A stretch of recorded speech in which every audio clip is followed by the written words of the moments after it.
Abonnez-vous et cliquez aussi sur la petite cloche de notification pour ne rien rater de nos prochaines vidéos.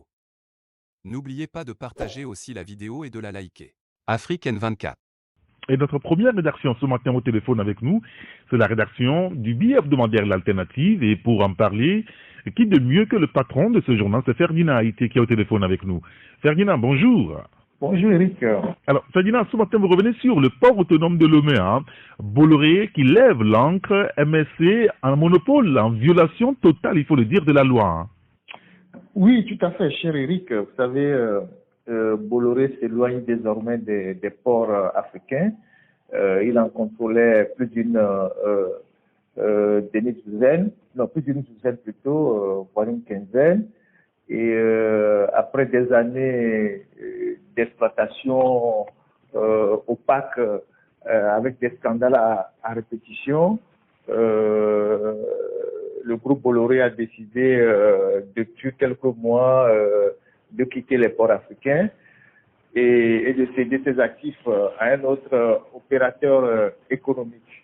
Alors, vous savez, lorsqu'on parle de Bolloré en Afrique, c'est un symbole, c'est le symbole de la France-Afrique.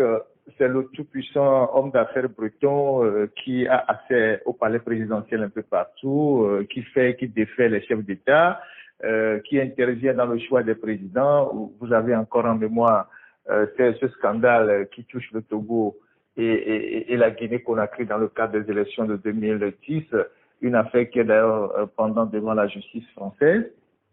Alors, Bolloré est au Togo. Vous connaissez les péripéties, dans les années 2007, au sommet Afrique de Lisbonne, le président français d'alors, Nicolas Sarkozy, avait apostrophé M. Faure Gnassingbé en marge du sommet en lui disant que quand on aime la France, il faut penser aux intérêts français. Une allusion faite par rapport au dossier de Bolloré qui était en conflit ici avec le groupe Procosa de Dupuy-Doby. Et 2 ans plus tard, en 2009, de façon rocambolesque, le Togo évince Jacques Dupuy-Doby et remet le port autonome de Lomé au groupe Bolloré à travers une saga que nous avons tous suivie ici. Et donc en 2010, selon les informations de la justice française, le groupe Bolloré appuie la campagne électorale de M. Faure Gnassingbé. Alors, Bolloré est au Togo sur un contrat de 35 ans, selon ce qu'on nous avait dit, sauf que personne n'a jamais vu le contrat. Cette concession de manutention, aucun Togolais ne l'a jamais vu, ni les députés à l'Assemblée nationale qui ont les prérogatives de contrôle de l'action gouvernementale, ni les partis politiques, ni la société civile, ni la presse. Aucun Togolais n'a jamais vu ce contrat-là pour avoir une idée des obligations des différents partis. On ne sait pas à ce jour combien Bolloré a gagné au port autonome de Lomé après des années d'exploitation. On ne sait pas ce que l'État togolais a gagné. On ne sait pas si on a perdu. On ne sait pas si Bolloré non plus a perdu. Alors, Bolloré se lève un matin et puis il dit, bon, j'ai assez de soucis comme ça. Mes casseroles font trop de bruit, je ne veux plus rester dans les ports africains, je décide de vendre mes actifs à un autre partenaire.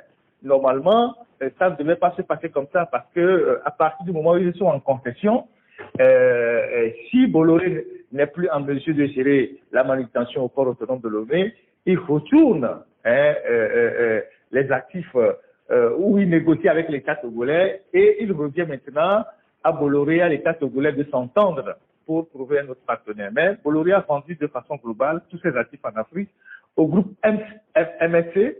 MSC qui est le 3e armateur mondial, qui est un groupe italo-suisse, qui se trouve être déjà au Togo à travers LCT, la plateforme de transportement qui est en face du foyer des marins. Donc c'est MSC qui gère cette plateforme-là. Et donc, Bolloré s'en va et il cède ses actifs à MSC comme ça.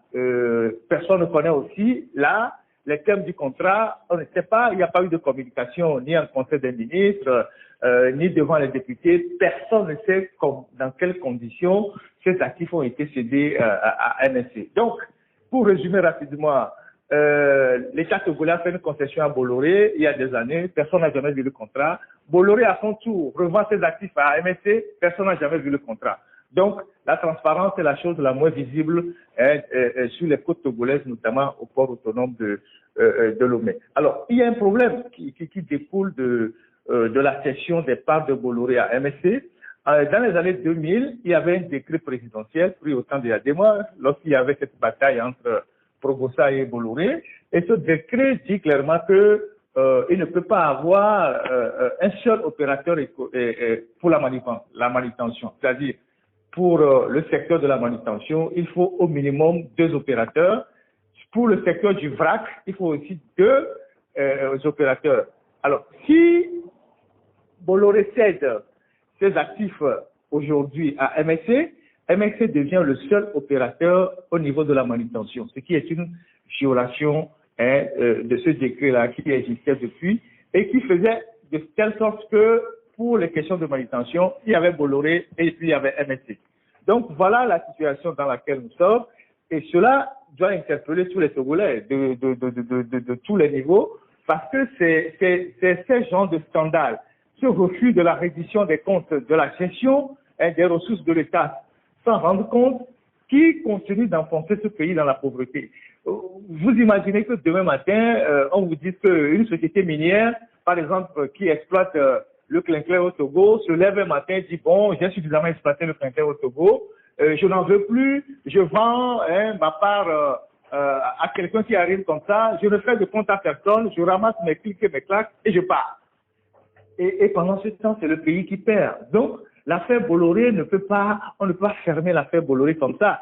Et les casseroles que traîne le groupe français vont continuer à faire beaucoup de bruit, même si ce groupe s'éloigne des côtes togolaises, et vont continuer par entacher tous les complices de ce crime économique-là qui se déroule dans nos ports depuis des années, et que personne n'arrive à élucider. Alors, dans cet article, on essaie d'interpeller tous ceux qui peuvent agir pour interpeller les autorités togolaises, pour au moins avoir les contrats qui lient le Togo et au groupe Bolloré, et le nouveau contrat qui lie aujourd'hui MSC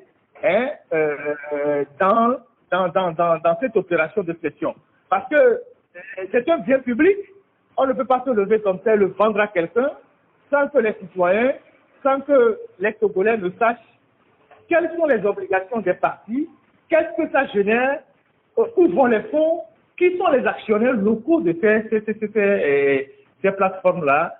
Et c'est tout autour de tout ça que nous avons essayé d'analyser à travers cet article-là. Et donc, nous devons au moins faire les comptes de ce que Bolloré a gagné au Togo.